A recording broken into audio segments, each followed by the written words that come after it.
Hey, what's up, folks, and welcome back to the channel today for another review. Nigerian Lucas are here today because we're going to be reviewing The Man Who Fell to Earth, which made its world premiere at South by Southwest Film Festival 2022, and then will be available for you all April 24th on Showtime. 10 episodes, hour each. We're going to be talking about the first two episodes here. Now, this title may sound like something you heard before, because it is. It is definitely a series from the iconic film from 1976, starring David Bowie, which did come back to theaters in a 4K version back in 2016, I think it was. Yes, it is an old film, but you might have seen it recently. But hey, David Bowie. Y'all know that guy, right?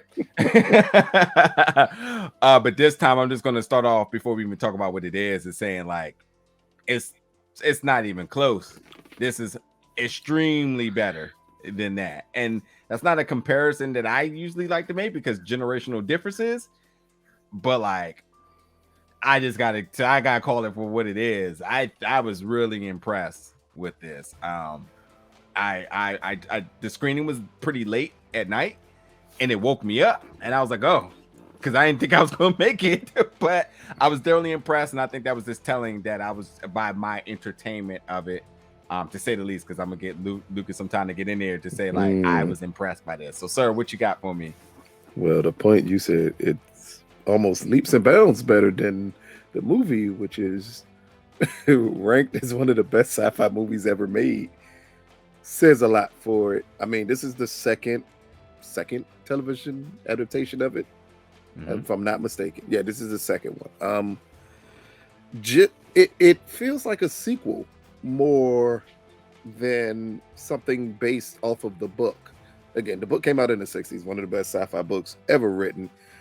And amazingly, what this series does to separate itself, because again, when you have a film already and you have a show already, both kind of well received, you gotta do a bit of a separation. And the way they chose the separation here is what makes this series so interesting, that they took the main character from the book and made them a side character, which if anyone who loves the books, anyone who loves the original movie, which lots of people do because it's a cult classic at this point, once you hear the main character's name, which is Thomas, damn it, look, I quickly You said the main character or side character? No, the main character from the books, the main character that everyone, if you know the series, Thomas the main Newton. yeah, Thomas Jerome Newton. Mm-hmm. That was the middle name, was throwing me off like heck. But once you hear that name, you would automatically assume that would be the main character, because that is the main character in the book. That's the main character in the film. That's the main character in any aspect. So for them to say we need to separate this adaptation from other adaptations by completely giving you a different lead character, but still going through the same issues of needing to save their home world, at the same time saving the earth, trying to understand that you're destroying your planet, all those same aspects in it, but to give you a completely different character and give you a different perspective from that character than the original Thomas character, which he's a world wrecker originally. So when we get Faraday here, it comes across as him understanding his mission, but him still caring. And it leads to very interesting moments in his first two episodes of just building the world and playing off of the fish out of water format that at times in films have come across as silly. Here it doesn't, because of, and I'm gonna butcher his name. I got you. Chiwetel Ejiofor. See, it's the Ejiofor that I always get wrong, because in my mind it's Ejiofor, and but his performance in this role is his best since Kinky Boots for me. And I know that's going back a long way for a lot of people who would think of other roles you could name him in. But he had so much fun in his role, and because of that, he makes this character seem alien. And that's highly important. And it's extremely hard to do. We've seen a multitude of great actors fail at making their character seem alien, learning how to be human. That does not happen every day where someone nails that role. But because he nails it here, it gives the separation necessary from the original film and from the original television series. Yeah, you can hit a lot of my points. So I'm just going to talk a little bit about the cinematography, which I thought, number one, with his performance, I thought the way how they made emphasis on his facial expressions, his mannerisms, literally elevated every bit of the dynamic, the situation, even the emotional connection, as you said, with the fish out of water recipe here, that just really brought some, as you would say, the silly scenes to complete life. There's a scene bright and early in the first episode where the cops kind of run up on him and he's completely naked, and just like to be honest, really how impactful that scene is. And the reason why it isn't impactful, because I thought it set a good precedence as to what we can expect with this character going forward. You come in here completely raw, and here's a good similarity to this. I thought the beginning of this very much like Terminator. You land on Earth, you don't know where you at, naked, of course, but it's the whole idea of like alien from another planet trying to discover what it is. And the fact that like Terminator comes off, and that approach felt very robotic, very whatever, cold. This right here felt super animated, felt very lost, and very much like of extreme curiosity, which is so telling with the cinematography, with some of these very zoomed in shots. Really. I mean, I'm gonna be honest, I did not know he was this good of an actor. And it started to make me wonder. I did really, because I mean, like if it's recent roles, I mean, what am I basing this off of right now? You know, yes, you go back, you remember when people were on grind time, but some people get away from it. I think Liam Neeson is another example. People saying like, oh, he's just collecting checks, and then he came out with Pig, and you're just like, forgot about that guy. He definitely still has, and I think this is just a case of him really just showing up. Nicolas Cage. Sorry, Nicolas Cage. I just you said, I'm about to say, what did Liam Neeson do recently that made me think he could Nicolas Cage. Sorry. They both were in the pandemic stealing money. So that's where I'm at with that. Then he came out with Pig, and he was like, so y'all think I'm just out here BSing. So, but I think he did a good job. I think the chemistry alongside of Naomie Harris, I think that they really, we talking about world building, they really built up this whole. What's a good word here? This whole mystique as to where does he come from? What's her purpose? How do they mesh together? Can they trust one another? Just everything that they're doing together collectively just keeps you so invested into what's next in this adventure.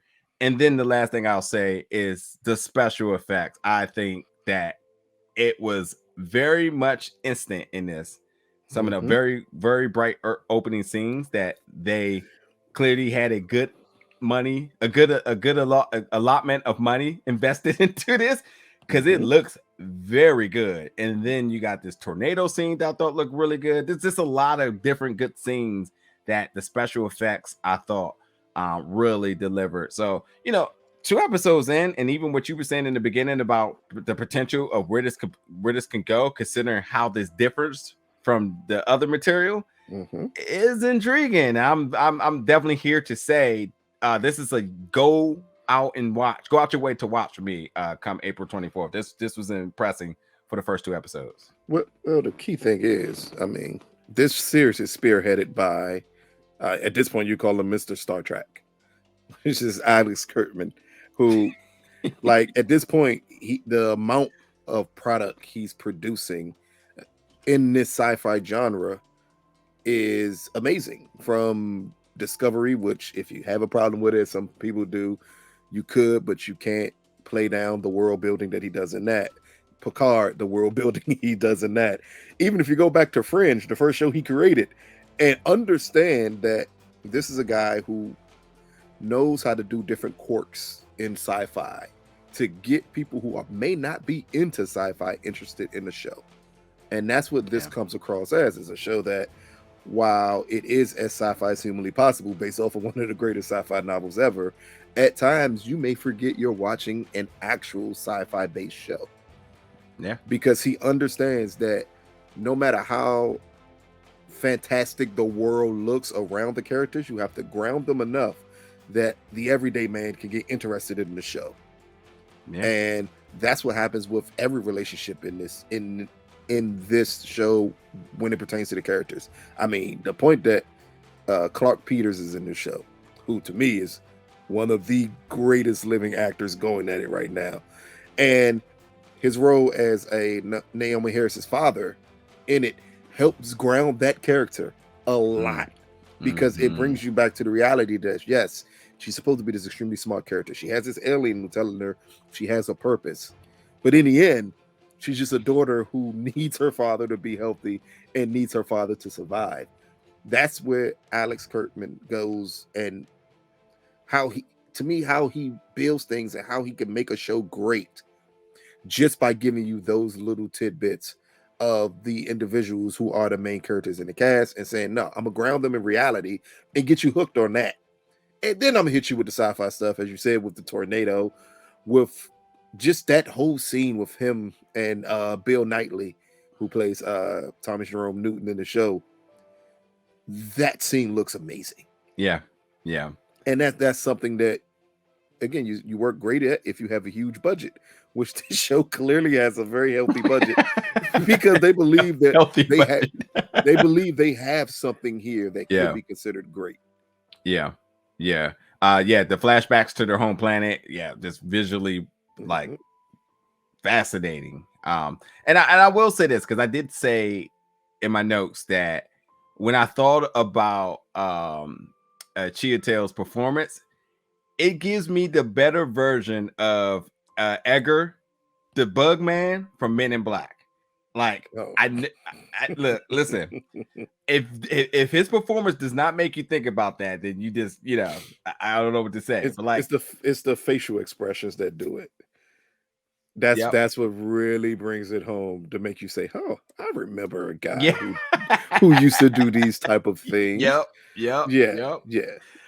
So good. It's always good like that. And so like when you talk a little bit about the tone too, I think you're absolutely right. And when you have those other moments of the film, the series where it's comedic, it does give me like Men in Black vibes overall. So like how it can still want to be serious, but also still want to be that very comedic tone, and I think it gives it a good balance. And then you get hit with the sci-fi in it as well too. So overall, I mean, I don't even want to even say much more. I think this is definitely a must go out the way watch series.